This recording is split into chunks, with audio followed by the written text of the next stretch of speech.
Hi అండి. ఈరోజు విత్తనాలు పెట్టేసేద్దాం అనుకుంటున్నానండి. ఒక కుండీలో ఒక్కో రకము. ఇవరికైతే నేను ఎగ్ కేసులో పెట్టేదాన్ని. ఇప్పుడు మరి ఆ ఎగ్ కేసులో పెట్టి వాటిని పెద్ద పార్ట్స్లో కొంచెం కప్పు పార్ట్స్లో కన్నా పెడుతుంటే అది కొంచెం అవి గాలికి పడిపోతున్నాయండి. అంత నాకు నైస్గా అనిపించలేదు. అందుకని డైరెక్ట్ నేలలో పెట్టేసేద్దాం చూసినట్టు. సీజన్ కూడా వచ్చేసింది కదా, ఎండలు వచ్చేసినాయి. ఆల్మోస్ట్ ఏప్రిల్ కూడా అయిపోతుంది కదా, అది మార్చి కూడా అయిపోతుంది కదా. ఫస్ట్ ఇట్లా రొల్లు లాగా చేసుకోవాలండి. మట్టి గట్టిగా పెడసల్లే లేకున్నాను. ఇక వీటిలో ఇదిగో విత్తనాలు తీసుకొచ్చానండి, బెండ విత్తనాలు.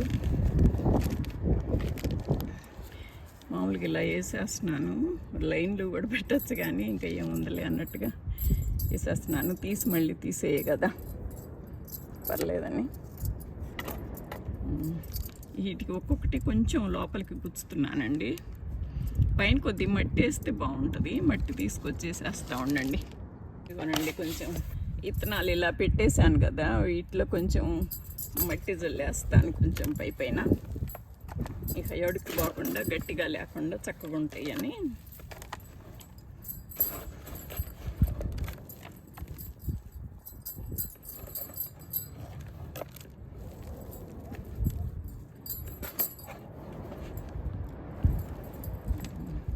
ఓకేనా, ఇదంతా మట్టి కప్పెట్టిపోయిందండి. గింజకి బయట ఏం లేవు. వీటిలో అసలు ఇదిగో బెండని రాసింది ఒకటి గుచ్చుతున్నానండి. ఈ పాట్ అంతా బెండే పెట్టేశాను కదా, కొద్ది పెద్ద అయినాక తీసి అప్పుడు కప్పులో పెట్టేసి ఎవరికన్నా ఇవ్వచ్చు. నేనే వేరే నాటుకున్నా కన్నిటికి ఉంటాయనండి. ఓకేనా. హాయ్ అండి. ఇందులో దోశ పెడదాం అనుకున్నాను. కొంచెం నేల ఫస్ట్ కొంచెం గుల్లబార చేస్తున్నానండి. గుల్లగా చేసిందేను, కాకపోతే కంపోస్ట్ కుళ్ళుతుందని నీళ్లు పెడతాను కదా, కొద్దిగా గట్టి పడినట్టుంది. అందుకని కొంచెం పైపైన అంత చక్కగా బాగానే ఉందండి. రొల్లుగాను ఇదిగో వేసేసి ఇందులో దోశ విత్తనాలు వేస్తున్నానండి.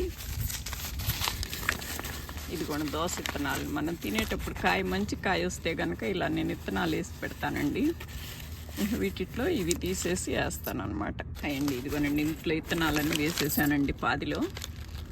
ఇందులో కొంచెం పైనట్టు అనేసేసి కొంచెం మట్టి వేసుకుందామండి. ఎక్కడన్నా 2 విత్తనాలు అంటే కొద్దిగా సపరేట్ చేసుకొని మళ్ళీ ఇందులో కూడా కొద్దిగా మట్టి వేస్తే పైన కొద్దిగా రోలుగా బాగుంటుంది.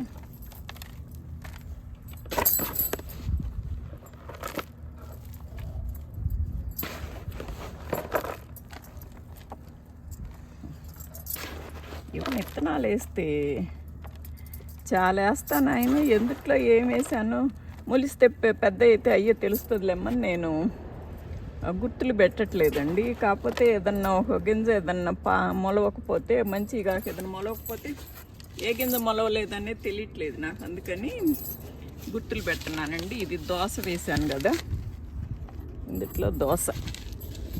ఇంకొకటి ఈసారి కీరాలు తెచ్చానండి. ఎప్పుడు మా ఫ్రెండ్స్ వేసారని, కానీ మనకెటు మంచి దోశ ఇష్టమైద్ది. కాకపోతే ఎప్పుడో కొన్నాను కదా అని ఈ హైకాస్ట్ ఉంటే వేస్తున్నాను. ఈ అందరికి పని లేదులేండి ఇవి.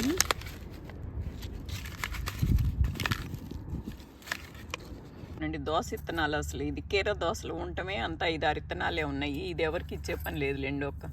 నేను ఒకదాన్ని వేసుకుని సరిపోయిద్ది. మా తమ్ముళ్ళని, అక్కయ్యలు, చెల్లెళ్ళు ఎవరు తీసుకోరి వెటును. అందుకని ఇది నేనే వేసేసుకుంటున్నాను. ఉంది 5-6 విత్తనాలు చిన్న పాట్లో పెట్టానండి. ఓకేనా. దీని మీద కూడా కొంచెం గుర్తు పెడితే, లేకపోతే అసలు గుర్తు పెట్టకపోతే ఈ మంచిగా రాకపోతే తెలియట్లేదండి. అందుకని గుర్తు పెట్టేసాను అది కీరాలని. ఓకేనా. ఈ పార్ట్స్లోనూ తలా ఒకటి వేసేసానండి. ఒక దాంట్లో బీర, ఒక దాంట్లో సొర, ఒక దాంట్లో పొట్ల, ఒక దాంట్లో కాకర. ఇంకా అన్నీ చూడాలంటే మీకు విసుగ్గా ఉంటుందిలేమని నేను ఇట్లా అన్నీ ఒకసారి ఇలా చూపించేస్తున్నాను. కొన్ని ఆ మొక్కలు కంపోస్ట్లో వేసిన విత్తనాల్లో నుంచి వస్తున్నాయండి. నేను అవి వాడిన ఎక్కువ మంచి విత్తనాలు, నేను మంచి హెల్దీ కాయలు తీసి సీడ్స్ కట్టి పెట్టేసి అవే వేస్తానండి.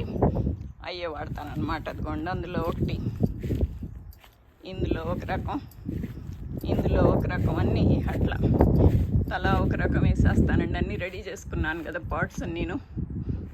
అదిగోండి ఈ కొంచెం మొలకలు వచ్చినాక అవి కూడా చూపిస్తానండి చిన్నగా. ఇదిగోనండి నా చామదుంపలు తీసి వేరే పెడదామంటే భయం వేస్తుంది. ఒకరోజు 50 ఉంటుంది, ఒకరోజు 80 ఉంటుంది. ఈ టెంపరేచర్తో భయం అయిపోతుంది అసలు.